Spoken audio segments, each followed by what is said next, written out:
Seja bem-vindo à Revista Fora, eu sou Carlito Neto, historiador e cientista político, e hoje eu estou aqui para analisar com vocês como é difícil o trabalho que a gente tem de fazer aqui todos os dias para poder trazer informação para vocês. O que a gente tem visto aí é que a grande mídia está organizada para poder basicamente atrapalhar o governo do presidente Lula e de alguma maneira encontrar em qualquer lugar que eles achem possível uma alternativa ao Lula e uma alternativa ao Bolsonaro. Entenda-se, alternativa ao Bolsonaro, um bolsonarista chamado Tarcísio de Freitas. A alternativa ao Lula eles não apontam, até porque a gente sabe que o Lula já está trabalhando no nome de um sucessor para o pós-2026, todo mundo acredita que o Lula será reeleito, porque as próprias pesquisas mostram isso, e é este o desespero ali do mercado financeiro, é este o desespero das grandes instituições, que nem deveria estar com medo do Lula, tá? Porque o Lula não tem sido nem tão radical na sua gestão atualmente. Ao contrário, o Lula tem sido até moderado. E aí eu estava analisando aqui, por exemplo, antes de fazer essa análise para vocês, dando aqui uma zapeada nos portais de notícias, para fazer aqui uma filtragem dos materiais que a gente faz análise ou não.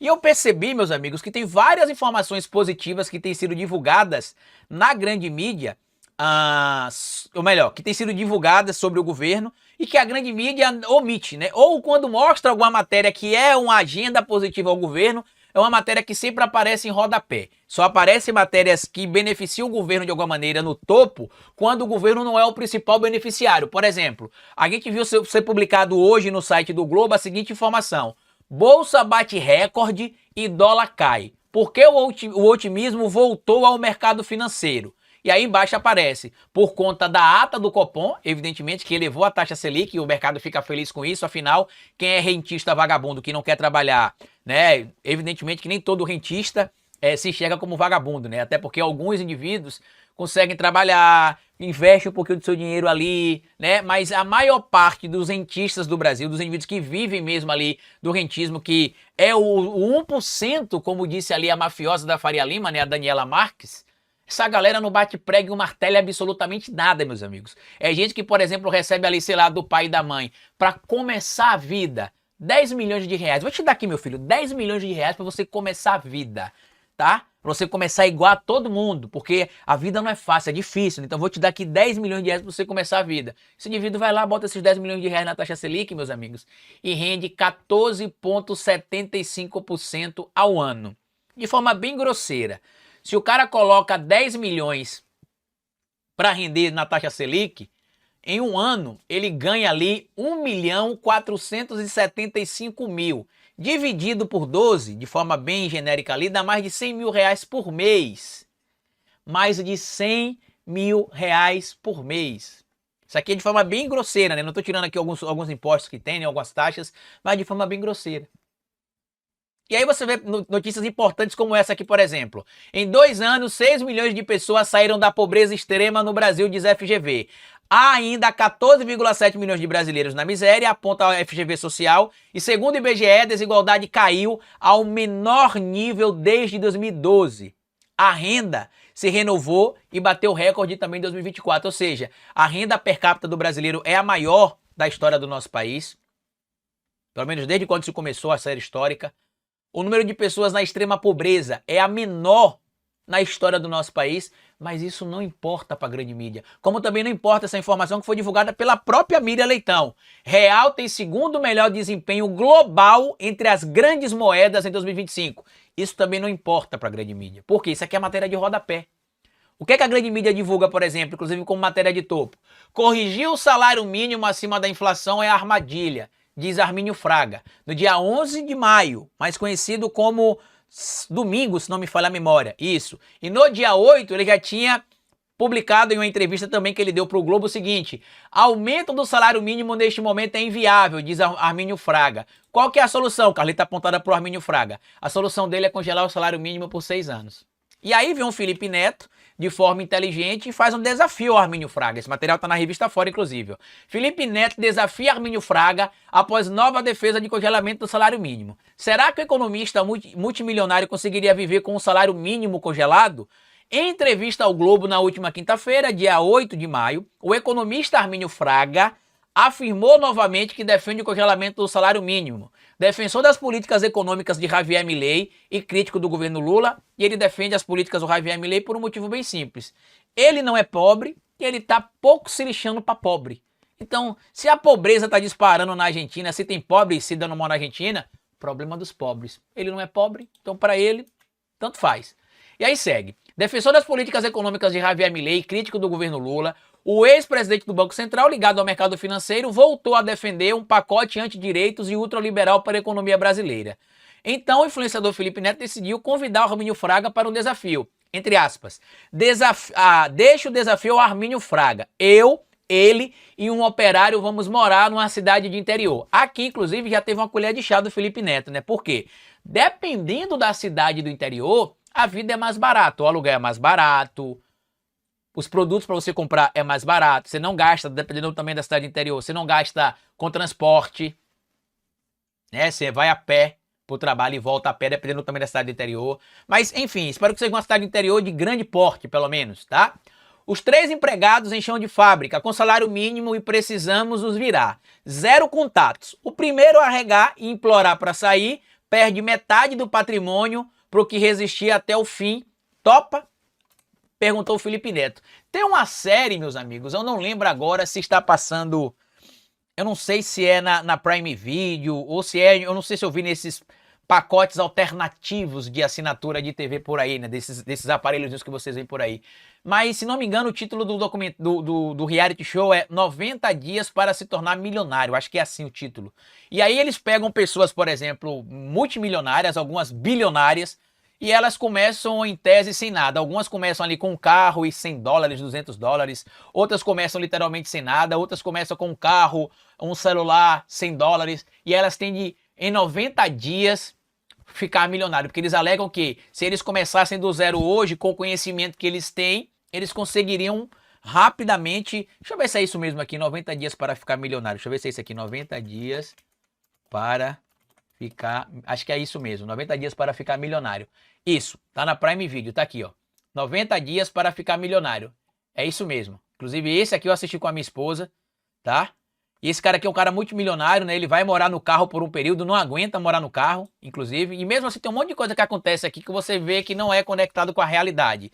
Mas enfim, você vê aqui claramente como é difícil, mesmo com contatos, né, com networking, mesmo com o conhecimento, a falta de recurso financeiro para acessar as coisas dificulta muito a vida dos indivíduos.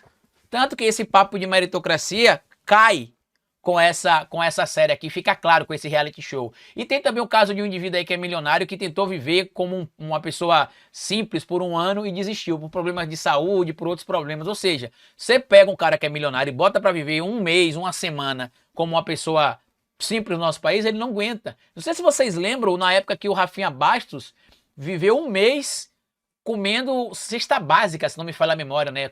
Comendo a cesta básica do brasileiro. Ele perdeu peso, inclusive, ficou mal-humorado, né? Por quê? Porque a vida do brasileiro, no geral, é difícil, meus amigos. Não é privilegiada como a do Armínio Fraga. E é importante vocês fortalecerem a comunicação independente da Revista Fora, Revista Fórum, perdão, e de outros veículos por causa disso. Porque toda vez que sai uma notícia dessa do governo, a mídia se desespera. A mídia fica revoltada. Por quê? Porque eles torcem que o governo Lula dê errado e não tem dado. Saiu essa semana uma matéria na coluna da Eliane Cantanhede, por exemplo, no Estadão, que diz que em 2026 o eleitor brasileiro vai trocar o combate ao fascismo e ao golpe pelo combate à corrupção. E será que o Lula teria força, né, no que está escrito ali? E a resposta é sim. O Lula teria força como tem, sabe por quê? Os maiores esquemas de corrupção desse país foram desvendados durante as gestões do Partido dos Trabalhadores. Governo Lula 1 e 2 e o governo Dilma 1 e 2. E agora no governo Lula 3 a gente está vendo o esquema do INSS que foi descoberto por causa da autonomia que a Polícia Federal tem no governo do presidente Lula. Diferente do que aconteceu no governo Bolsonaro. Basta vocês lembrarem 2 pontos para separar claramente os governos do PT e da esquerda no Brasil dos outros governos. Primeiro, quando a Dilma foi impeachmentada, o Luiz Fernando Santos Lima, que era procurador do Ministério Público Federal e da Força Tarefa da Lava Jato de Curitiba, disse que esperava que o Temer não interferisse na Polícia Federal e nem na Operação Lava Jato, porque nem mesmo a Dilma Rousseff interferia, nem quando aliados do Partido dos Trabalhadores ou membros do Partido dos Trabalhadores eram investigados. Quando o Moro deixou o governo Bolsonaro por suposta interferência, segundo ele, do Bolsonaro na Polícia Federal e que queria proteger os filhos supostamente bandidos e aliados ali de serem investigados, o Moro falou que nem no governo do PT se tinha essa interferência. Pode falar qualquer coisa do PT, mas não pode dizer que o PT interferia nas investigações da Polícia Federal. Ao contrário, o PT dava toda a liberdade, diferente do Bolsonaro. Então, será que a Eliane Cantanhede vai querer vender a ideia de que o Tarcísio é honesto, que a direita é honesta? Eu até vi uma pessoa dizendo o seguinte: o problema do Brasil, em um dos comentários desse de internet, é que a esquerda faz as merdas e a direita tem de vir para corrigir. Sério mesmo, irmão? Sério mesmo isso que você tá falando? É só pegar, vamos pegar o Brasil de 2000 para cá. O que é que deu certo durante as gestões de direita e o que é que deu certo durante as gestões de esquerda? O Brasil se tornou a quarta maior economia do mundo, a sexta maior economia do mundo, perdão, na mão de um governo da direita? O Brasil saiu do mapa da fome na mão do governo de direita? O Brasil abriu várias universidades públicas, facilitou o acesso à moradia popular, à educação e saúde, através de um governo de direita? É sério que vocês querem dizer isso? A gente vai ter muito trabalho, meus amigos, em 2025, para viabilizar a eleição do presidente Lula em 2026, porque a extrema-direita foi normalizada no Brasil. É como se Hitler e Mussolini voltassem hoje e as pessoas sentassem para tomar um cafezinho com ele da tarde e falassem assim: não, eu não concordo com eles exterminando ali judeus, por exemplo, no caso do Hitler, e ter campo de concentração, mas vamos separar a parte negativa da parte positiva. Olha o que aconteceu recentemente na mídia tradicional, dessa última semana para cá. Lula se reúne com ditadores no mundo, na mesma semana que o Trump está visitando, por exemplo, o Mohammed bin Salman, o líder absolutista da Arábia Saudita. Para quem não entende, tá? Atualmente no mundo existem poucas nações absolutistas, onde o poder é absoluto concentrado na mão do líder, do governante. Uma delas é o Vaticano e a Santa Sé, onde o líder, o chefe de Estado, chefe de governo, chefe religioso é o mesmo, é o Papa. E o Mohammed bin Salman na Arábia Saudita. É onde a gente tem essa democracia linda lá no Oriente Médio, e que o Trump visitou e que foi visto como um democrata. Foi lá buscar, inclusive, investimento, tá? Para as big techs ligadas ao mercado de inteligência artificial. Vai receber também de presente um avião novinho do Catar. Essa nação também democrática, super respeitada no universo global. A mídia tratou o Trump como um criminoso, como um bandido, como um cara que se reúne com um criminoso? Não. Assim como não trata também quando ele se reúne com o Benjamin Netanyahu, que é um criminoso de guerra. Mas o Putin é um criminoso de guerra e o Lula tem de ser criticado. Vocês entenderam como é que a mídia tradicional funciona? Compartilhe esse vídeo se você puder, se inscreva aqui no canal da Revista Fórum, deixa o seu like, colabore com o nosso trabalho. Se você puder ser membro aqui da Revista Fórum, é importante para que a gente continue ampliando o nosso trabalho aqui. Se você puder me seguir lá no meu canal no YouTube também, ou Historiador, me siga, porque o trabalho, meu amigo, vai ser duro e longo, tá bom? Grande abraço e até o nosso próximo encontro. Tchau!